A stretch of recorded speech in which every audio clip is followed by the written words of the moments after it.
السلام علیکم وعلیکم ساحل السلام. بھائی. اچھا ساحل بھائی، میرا آپ سے یہ سوال تھا کہ جیسی آپ کی میں نے ایک ویڈیو دیکھی تھی جس میں آپ نے ایتھیزم کو کافی لے کے آپ نے کہا تھا کہ ایتھیزم اس وقت جو ہے بہت زیادہ بڑھ رہے ہیں. تو اب سر آپ کو جیسی دوسرے بھی میں نے اسپیکرز کو سنا تو وہ جیسی ایک بات کہتے ہیں جو وہ بھی پوائنٹ میں آتی ہے کہ اس وقت مسلمانوں کو مسلمان کرنا زیادہ ضروری ہے، کہ اس وقت ہر مسلمان جو ہے وہ بٹا ہوا ہے، کوئی اہل حدیث تو کوئی دیوبندی تو کوئی بریلوی. تو اور جس طرح ابھی جو یہ سری لنکن کے ساتھ ابھی جو واقعہ ہوا، تو اس طرح کیسے ایک نان مسلم جو ہے وہ ایک مسلم ہوگا جب وہ دیکھے گا کہ یہ جو درخت ہے اس کے پھل ہی بیکار ہیں، تو وہ کیسے وہ اس کو اسلام قبول کرے گا؟ تو آپ کو یہ لگتا نہیں کہ ایتھیزم سے بڑا فتنہ یہ ہے کہ ہمارے مسلمان نہیں ہیں؟ یہ مجھ سے پوچھا کہ فار سم ریزن آ رہا نا، یہ سوال کافی دفعہ مجھ سے پوچھا جا رہا ہے میری ینگ ریولوشن ٹور پہ. تو نیزے کی طرح آئے ہیں یہ سوال، یہ والا سوال میرے پاس کراچی میں بھی، لاہور میں بھی. I don't know where I said that کہ ایتھیزم سب سے بڑا مسئلہ ہے، مگر I believe that. I'm sure I've said that. مجھے یاد نہیں ہے میں نے کہاں پہ کس لیکچر میں کہا ہے. I totally believe that. جو آپ نے کہا نا، میں آپ کو اتنی سی بات بتا دوں کہ یہ دیوبندی ہو یا بریلوی ہو، اہل حدیث ہو، یہ تو بہت چھوٹے اور لوکل مسائل ہیں. پاکستان کے کنویں سے باہر آنا پڑے گا نا ہمیں. آپ ایجپٹ جائیں، مجھے بتائیں کہاں دیوبندی ملے گا ایجپٹ میں آپ کو؟ موراکو میں، سوڈان میں، انڈونیشیا میں بریلوی ہیں. دنیا کا سب سے بڑا مسلمان ملک انڈونیشیا، تقریباً 32 کروڑ مسلمان رجسٹرڈ ہیں. کو زیادہ ادھر بھی زیادہ ہی ہوں گے.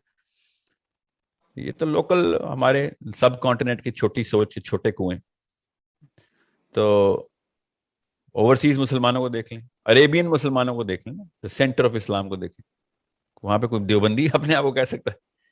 عرب کو کیا پتا دیوبند کیا ہے؟ ان کو تو پتہ ہی نہیں اس کیچڑ کا جو ہم نے خود یہاں پہ اپنی لکیریں کھینچی ہیں اپنی گلی کے اندر ہی. بریلوی کیا، دیوبندی کیا، اہل حدیث کیا. دس از they have different schools, different classifications. schools نہیں کہوں گا، classifications. تو میں جو جہاں جن ملکوں میں رہا ہوں ادھر تو کبھی سوچ بھی نہیں سکتے تھے کہ کوئی اپنے آپ کو دیوبندی یا بریلوی کہے. یہ بس چھوٹے کنویں کے چھوٹے مینڈک اپنے آپ کو دنیا کے سب سے بڑے انسان سمجھتے ہیں.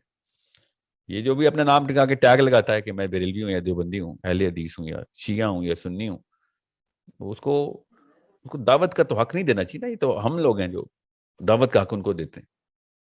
ٹھیک ہے، نیا ٹیگ میں آپ کو بتا نہیں سکتا ہوں کلاسیفیکیشن کتنی بڑی چیز ہے. اللہ تعالیٰ نے خود کہہ دیا ہے سورہ حجرات میں، اس آیت سے استدلال میں خود کر رہا ہوں ادھر، کہ قبیلے شناخت کے لیے ہیں. آپ کو پتہ نہیں نفسیات میں کتنا بڑا اثر پڑتا ہے اگر میں اس مسلمان کے علاوہ کوئی لفظ استعمال کر لوں اپنے ساتھ. سب کانشیس بھی اور کانشیسلی بھی میں اپنے آپ کو ریکور ہی نہیں کر سکوں گا. اتنی بڑی چیز ہے آپ کا شناخت، آپ کا نام، کس اسم سے آپ کو پکارا جائے. میں حیران ہوں مسلمانوں کو یہ بات بتائی نہیں جاتی کہ قرآن پاک میں اللہ تعالیٰ نے اس کو اسم کے طور پہ ایسے نہیں استعمال کر دیا ابراہیم علیہ السلام سے. اتنا بڑا مسئلہ ہے کہ میں دیوبندی کہہ دوں اپنے آپ کو یا بریلوی کہہ دوں، شیعہ کہہ دوں یا سنی کہہ، اتنا بڑا مسئلہ ہے کہ میں آپ کو بیان نہیں کر سکتا ہوں نفسیاتی طور پر.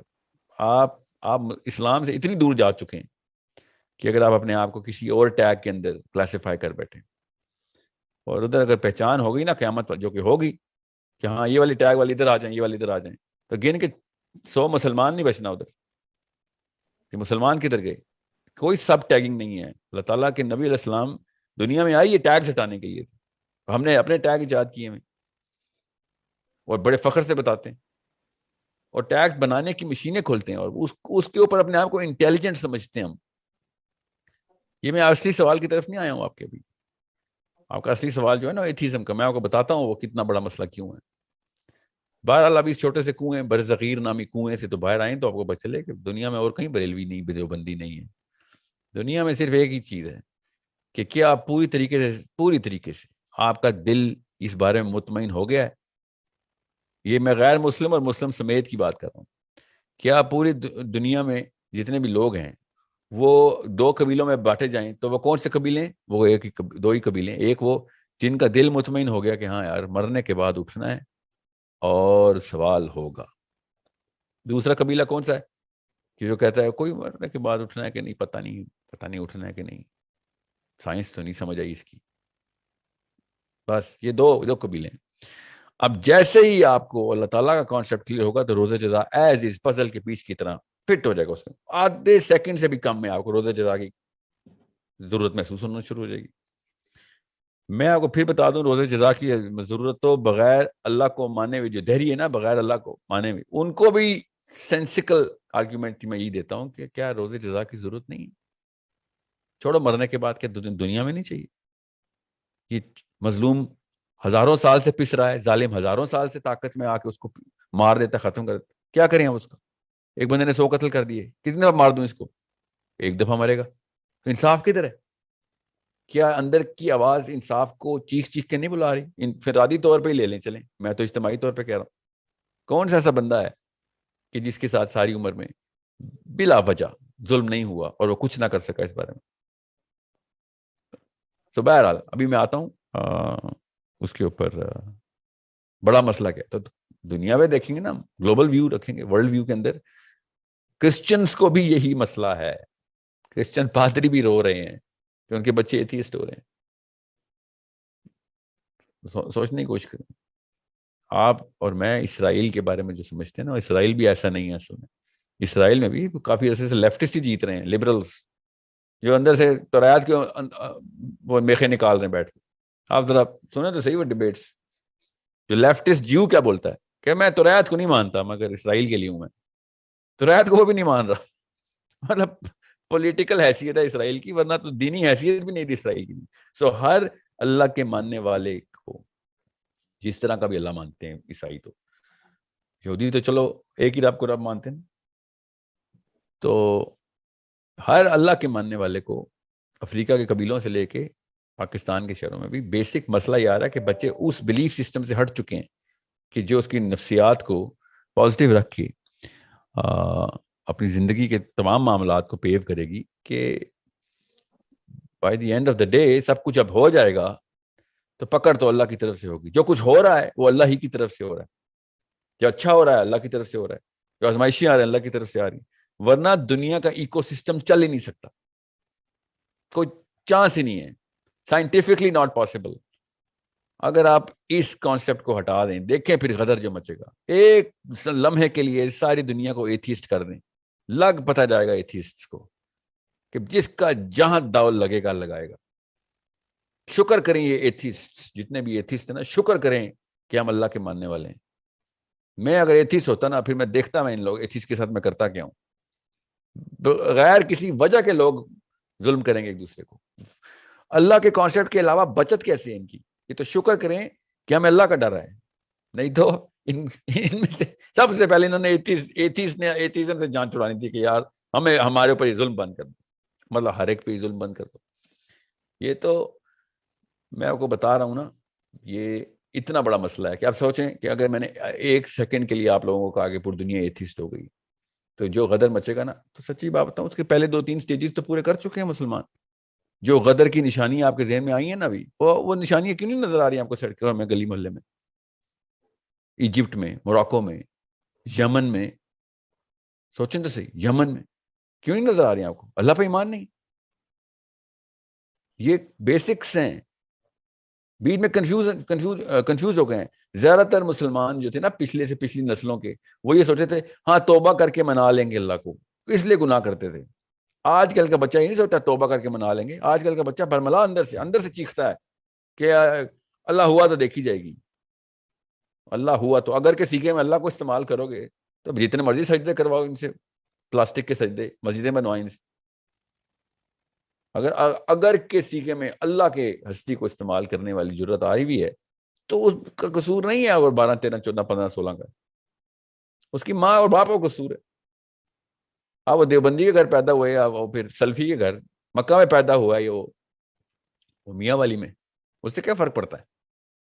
ٹیگنگ جو مرضی کروا دیں، the basis of living in this ecosystem of human beings, the basis of this ecosystem to survive، معاملات کی چھوٹی چھوٹی لڑیاں اور بڑے بڑے معاملات کے پیچھے جو نس بیٹھی ہوئی ہے، وہ سب اللہ کے کانسیپٹ کے اوپر ہی اسٹیبلش ہو سکتی ہے. کہ کوئی کائنات چلا رہا ہے، ایک یہ کہیں نہ کہیں سے بائی ڈیزائن آئی تھی، اب کوئی چلا رہا ہے، ہر وقت دیکھ رہا ہے، ہر وقت کہیں نہیں سوتا وہ, کبھی بھی نہیں سوتا, ہر وقت دیکھتا ہے, کبھی نہیں تھکتا, اس کو کسی چیز کی ضرورت نہیں. یہ نفسیات کے اندر یہ صفات کا نہ بٹھانا بچے کے اس کو ایتھیسٹ کر دے گا. اس کو پتہ بھی نہیں ہوگا وہ ایتھیسٹ ہے. این موقع پہ جب نبی اسلام نے شاف میں صدمے کی پہلی خبر پہ صبر ہے, صدمے کی پہلی خبر پہ, میں خالی ایک کیٹیگری بتا رہا ہوں صدمے کی, صدمے کی پہلی خبر پہ صبر ہے کا کیا مطلب ہے کہ صدمہ آئے پہلی خبر میں اللہ پہ ڈال دیے. مسلمان اللہ پہ ڈال دیتا ہے کہ ہاں اللہ کی چیز سے اللہ نے لے لی پہلی خبر پہ. ورنہ دوسرا کیا ہے, صدمے کی پہلی خبر پہ اللہ کے کانسیپٹ کو لانا نہیں اور خود اپنے اوپر یا لوگوں میں بلیم کر دینا. ایتھیزم ہے, اور I swear this is what atheism کی نشانیاں سمٹم ایسے نظر آتی ہیں, اللہ کی پریزنس ہی نہیں آ رہی. اور سمجھ لیں کہ اللہ تعالیٰ کو رجوع کرتے ہیں اور ان کے بچے واپس مل جاتے ہیں طوفانوں میں سے, پھر اللہ بھول جاتے ہیں. قرآن پاک کی آیتیں میں سنا رہا ہوں آپ کو, لٹرلی قرآن پاک کی آیتیں سنا رہا ہوں, اس اینگل سے سنا رہا ہوں بس جیسے آپ کو پتہ چلے دنیا کے اصلی مسائل کی پریکٹیکلٹی دیکھنی کیسے. ایموشنل مسلمان اللہ اللہ کرتا رہتا ہے, جیسے ہی اس کی کشتی طوفان سے باہر آتی ہے اللہ کو بھول کے اپنے اوپر ڈال دیتا ہے. یہ میں آپ کو کوئی وہ اقوال زری نہیں سنا رہا ہوں. سائنس میں جو رچرڈ ڈاکنز کو تو ایتھیزم لگا ہوا ہے نا, اس کی سمٹمز یہ ہوتے ہیں, اس کی مینیفیسٹیشن رچرڈ ڈاکنز ہوتی ہے اگلے دوسرے تیسرے سٹیپ کے اوپر. تو فرقے تو بہت چھوٹا سا مسئلہ ہے, بہت گندا مسئلہ ہے, مگر اس کے مقابلے میں اتنا بڑا مسئلہ نہیں ہے. میں مطلب یہ 90 منٹ کا سیشن نہ ہوتا تو میں سائنس کھولتا آپ کے سامنے, پھر میں بتاتا کہ ایتھیزم کدھر ہوا کی طرح سانس لے رہے ہیں ایتھیزم کی. So it's a way bigger problem. We'll have to establish the concept of Allah Azza wa Jal, Allah Hus-Samad. So بہت بڑا سیناتم والا ناؤم, یہ کانسیپٹس ہیں جو میں آپ کو بتا دوں, ان کے بغیر اللہ کو پتہ نہیں کیسے ہم نے مسلمانوں کے بچوں کے دلوں میں اسٹیبلش کروا کے ان کو جوان کیا. So it's a problem we better solve. It's a problem we better solve. جو بھی آپ سے کہیں نا ہم تو دیوبندیوں سے باہر نکال دیں, ان سے کہیں بھائی پاکستان سے بھی باہر آئے نا, پہلے پاکستان سے باہر آئیں, بعد میں دیوبندیوں سے باہر نکالیں گے. اور دنیا کا سوچیں, ہم محمد صلی اللہ علیہ وآلہ وسلم کی امتی ہیں, ہم کیا پاکستان کھیل رہے ہیں, انڈیا کھیل رہے ہیں, بنگلہ دیش کھیل رہے ہیں. دنیا میں وہ بڑے مسائل ہیں, وہ سالو کریں, یہ چھوٹے مسئلے سالو کرنے کی طاقت آ جائے گی خود. انہی میں پھنسے رہے تو بڑا مسئلہ نہیں کریٹ کر سکیں گے ہم. Okay, so it's a bigger problem to think of consciously. I hope I've answered the bigger part of your question.